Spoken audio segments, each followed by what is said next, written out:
Hello and welcome to Where the Bush is Burning. I'm your host, Tom Tice. Each week we gather together to have a conversation about Christ. And so today we're going to do that once again. We weren't in a position to publish last week, so this is the return. Thank you for joining us, and thank you for those who expressed your concern over the fact that last week we didn't. I appreciate that entirely. Your demonstrations of concern. I do deeply appreciate that. Today we're going to look into a passage in the Old Testament and then transfer over to the New Testament in our conversation about Christ. In Isaiah chapter 63 and verse 3, we find these words, I have trodden the winepress alone, and from the peoples no one was with me, for I have trodden them in my anger, trampled them in my fury, their blood is sprinkled upon my garments, and I have stained all my robes. This particular passage of Scripture is very interesting because of the first statement. I have trodden the winepress alone, and from the peoples no one was with me. When we talk about the sufferings of Christ, and the reason I bring this up is because there are elements of the New Testament that address this solitariness. And as I've been meditating upon this, the solitary sufferings of Christ, it brought me ultimately to his situation in the Garden of Gethsemane. In the Garden of Gethsemane, Christ there begins to pray, and as he prays, this is something that we're very familiar with, where he says in verse 41 of Luke 22, Father, if it is your will, take this cup away from me, nevertheless not my will but yours be done. Then an angel appeared to him from heaven, strengthening him, and being in agony he prayed more earnestly. Then his sweat became like great drops of blood falling down to the ground. And he rose up from prayer, and when he rose up from prayer and come to his disciples, he found them sleeping from sorrow. Then he said to them, Why do you sleep? Rise and pray, lest you enter into temptation. And then the multitude comes in with Judas to betray him.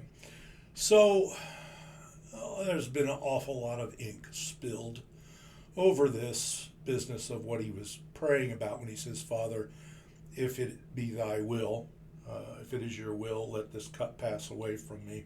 Take this cup away from me. Nevertheless, not my will, but yours be done. And I think people have probably fired and missed on this fairly often. There are some people who push the idea that he was struggling with the idea of going to the cross and all of that. And I would say that that's probably not what was going on here, because he set his face like a flint to go to Jerusalem. He knew that he was born to die. All the things that had to be fulfilled in order to bring about the substitutionary sacrifice had to be fulfilled. And this was the purpose for which he came. Came not to be served, but to serve and to give his life a ransom for many. So the cross was always on the table. That was never part of the discussion when it came to him asking God for anything different. So I don't think that really strikes a chord of explanation for us here. However, he is asking God to do something, and he's saying, if it's your will, take this cup from me. Now then, shortly thereafter, he goes to the disciples, and they're sleeping, and he says, why do you sleep? Rise and pray, lest you enter into temptation. Now, there are other passages of Scripture in the Gospels that handle that slightly differently. What could you not watch with me 1 hour? He seems to be visibly disturbed by their inability to pray with him just the 1 hour. And he challenges them here. He challenges them with slightly different words as it's recorded in other passages. However, this seemed to genuinely upset him. And you have to remember that Luke was presenting Christ as the Son of Man. So we recognize that Christ is very God, but he's also truly man. And his true humanity does come through very powerfully in the book of Luke. He refers to himself as the Son of man. It's a very common thing. And when we go back to this business of him praying, if it's your will, let this cup pass from me. And his affirmation is, nevertheless, not my will, but yours be done. I think what you see on display here, and I think it's provable, that if you go back to Isaiah, I've tried in the winepress the wrath of God alone. Of the people there was none with me, which is the way the older version of the King James actually translates it. Of the people there was none with me. So there's this emphasis on this solitariness and what it means to be as bereft of human companionship and support as he could possibly be. Elsewhere, the scripture says that all the disciples forsook him and fled when he becomes arrested. And then, of course, Luke records Peter's following him and betraying him, and Christ looking at him, and him going out and weeping bitterly. That's all part of that scenario, and it's portrayed in various ways in the other Gospels. So here's the issue, and I want to logically follow this out. I believe there's a reasonable possibility, and I'm not going to put this forth in any dogmatic way, but I think it's food for thought, was what he was praying about the abandonment, the isolation, and the solitariness of what was about to happen. Because what I find here is that the disciple sleeping seems to genuinely upset him, and he is fairly forceful in some cases as he communicates this. What could you not watch with me 1 hour? So there's something there. And then the disciples forsake him and flee. He looks at Peter. Peter has denied him 3 times. Then fast forward to the cross. Just before he dies, he says, my God, why have you forsaken me?" Which is a quotation of the first verse of Psalm 22. So altogether, taking all those things together, what seemed to very clearly upset him as a true human? What seemed to clearly upset him as a true human was the fact that he was all alone. And the ultimate issue, or the ultimate abandonment, let me put it that way, the ultimate abandonment was the Father's separating himself and treating him as sin itself in the abstract. He has made him to be sin for us who knew no sin, that we might be made the righteousness of God in him. So he's made him to be sin. He's treated him as sin itself in the abstract. The true humanity of Christ found that extremely difficult to deal with. And so I suspect, and I think this is a reasonable thought, that in this particular context, when he prays, "Not my will, but yours be done," he is praying against the isolation, abandonment, and forsakenness that he was about to experience. Because the other things, he knew he was going to the cross, he knew Judas was going to betray him, he knew all that was going to happen. However, this was as you would recall from Julius Caesar, this is the unkindest cut of all. The betrayal of him by those who had been his closest associates for the last 3 years, and then ultimately by God the Father himself. My God, why have you forsaken me?" And that's evidence, I think, of the true humanity of Christ. So I think that's useful for us, and the reason I think it's useful for us is because when he's in the garden and he's praying and he wants this thing to pass from him, this cup, this abandonment, this isolation, this loss of all support whatsoever, he finally says, "Not my will, but yours be done." So we find the submission of his true humanity's will in this context. And there was an old heresy that said that Christ only had one will. In actual fact, the indicator seems to be that he had 2 wills: the divine will, which lived within him, and the human will, which lived within him. And so therefore, he had to come to a point where his human will was submissive to the divine will. And the divine will, of course, was expressed by the Father. So he said, Father, be your will, let this cup pass from me. Nevertheless, not my will, but yours be done. So that is the true submission of his truly human will to the Father's will, which was that this had to be the way it was in order for the prophecy to be fulfilled. I've trodden the winepress alone, of the people there was none with me. So, and I put this forth to you because I think there's value here, and I've wrestled with this over the course of years, and I'm not trying to say that I've had some sort of revelation here. I just believe that if you're talking about this particular verse and the implications of it, I think you have to take into consideration that he was not praying against going to the cross. He was not praying against the suffering as such. What he was praying about was this abandonment and this solitariness, which evidences, as Luke would have been wont to evidence, his true humanity. Very God, yes, truly human. And so I think you see the true humanity of Christ on display here, as he ultimately is going to end up quoting Psalm 22, my God, why have you forsaken me? So all the scripture has to be fulfilled. All the details have to be fulfilled down to the finest detail. So this makes sense to me. This is sensible because it's not about the main project that he's trying to ask about. It's an element of this, that if it be possible, let this cup pass from me. And I think it was that abandonment, because that seems to be the only thing that really genuinely upsets him. That the disciples couldn't watch with him 1 hour. You can hear the exasperation in his voice. What, could you not watch with me 1 hour?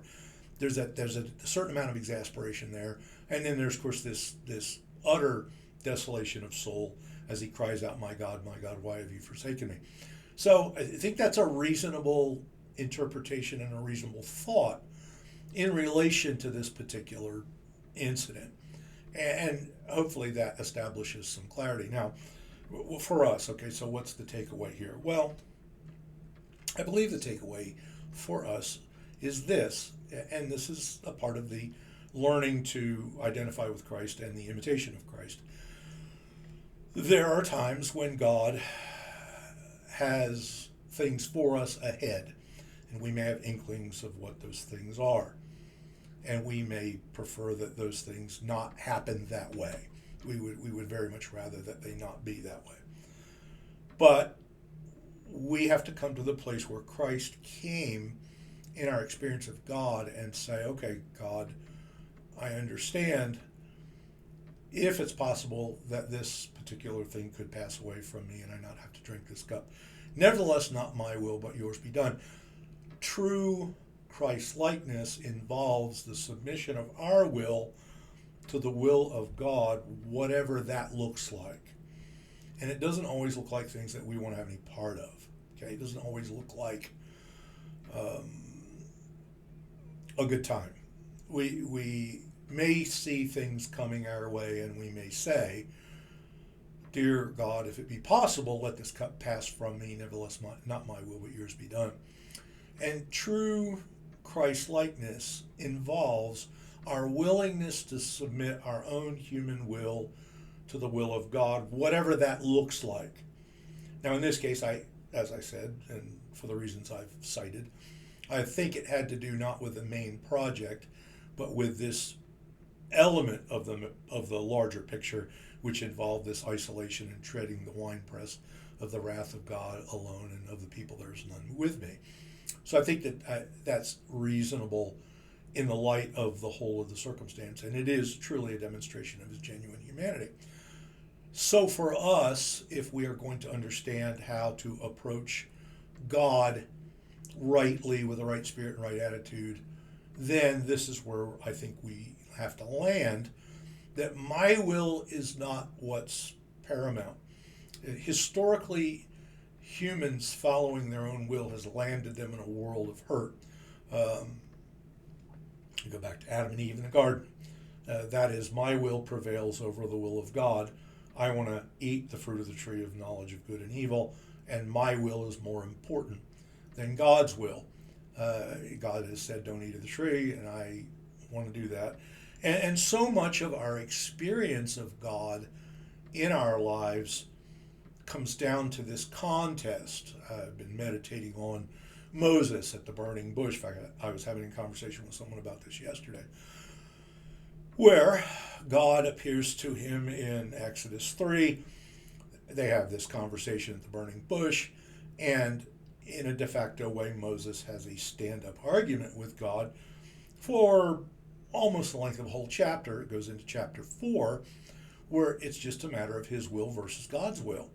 And if you look at, for example, the Ten Commandments, and I'm going through Exodus once again, just went through Exodus 20 the other day, and you look at the commandments, the denial of willingness to follow what God requires of us as far as moral and ethical behavior very much lies along the lines of my will is going to, either I'm going to submit my will to God's will, or I'm going to do my own will. And if I do my own will, well, will I lie? Yes. Will I steal? Yes. Will I commit adultery? Yes. Why? Because my will prevails over the will of God. My will is more important to me. And this is the sum and substance of a lot of things that people do that are against what God has said. I don't care what God says, I'm going to do X, Y, or Z is the line of thought. And that's what lands us in a world of hurt. Christ submitted his will, as hard as it was for him to do that, to the will of the Father, and that did end up being the case where he was abandoned by his disciples. Disciples couldn't watch with him 1 hour. Peter denied him, and then, of course, there was that situation on the cross. My God, why have you forsaken me? So I think that demonstrates the true humanity of Christ. And as we look at it, we see where the real crux of the issue lies. Our lives very, very often come down to a contest of what do I want to do versus what does God want me to do. And I've had an abundance of personal experience with this in my own life, and I know of other Christians who have had this same issue. God's will for me is very often not what I want to do, but I want to do what I want to do, and I really take the position that, well, I know what God says, but this is what I'm going to do instead. That always lands us in a world of hurt, and we are acting in that way in an ungodly fashion, not a godly fashion, in an un-Christ-like fashion, not a Christ-like fashion. For us to behave in a Christ-like fashion is for us to see that God's will, whatever that happens to be, is good and right for us. And that's extremely hard at times to accept, but it is what it should be. And when we come to God and we take this attitude that Christ takes, we are in a de facto way imitating Christ. Nevertheless, not my will, but yours be done. So that's the takeaway for today, and I trust that you'll consider it. I hope it's useful to you. I hope maybe you're going through, if you're going through some crisis at this point, that this will be useful to you. That's the intention, to bolster your faith and to encourage and to give you insight and wisdom into what it means to genuinely follow Christ. So consider that today. Like I say, my interpretation of it is I'm not Moses coming down from the mountain. I'm just trying to ascertain what the Scripture really teaches, and this is where I landed as I've meditated on this passage of Scripture and what it means with regard to submitting our will to the will of God. So that's our conversation about Christ. Thank you very much for joining us today. Thank you for those of you who checked on me last week. It was just a matter of the circumstances being what they were. We weren't able to publish, but here we are. So I trust that the Lord will bless you as you interact with this today. If you would like our devotional, you may find it at hopeharbor.church, or you may find it on Substack. Either of those places. Once a week we put up an audio message on hopeharbor.church. And join us, please, again, here at Where the Bush is Burning. We would appreciate very much if you would like and subscribe, and I hope that the Lord blesses you in the upcoming week as you meditate on these things, that He does you good for Jesus' sake, and that you find that you are daily able to come to the place where you say, not my will, but yours be done. That is the path, really, of good, blessed living. And so I trust that you find that that's the case for you this week. Once again, thank you for joining us here at Where the Bush is Burning.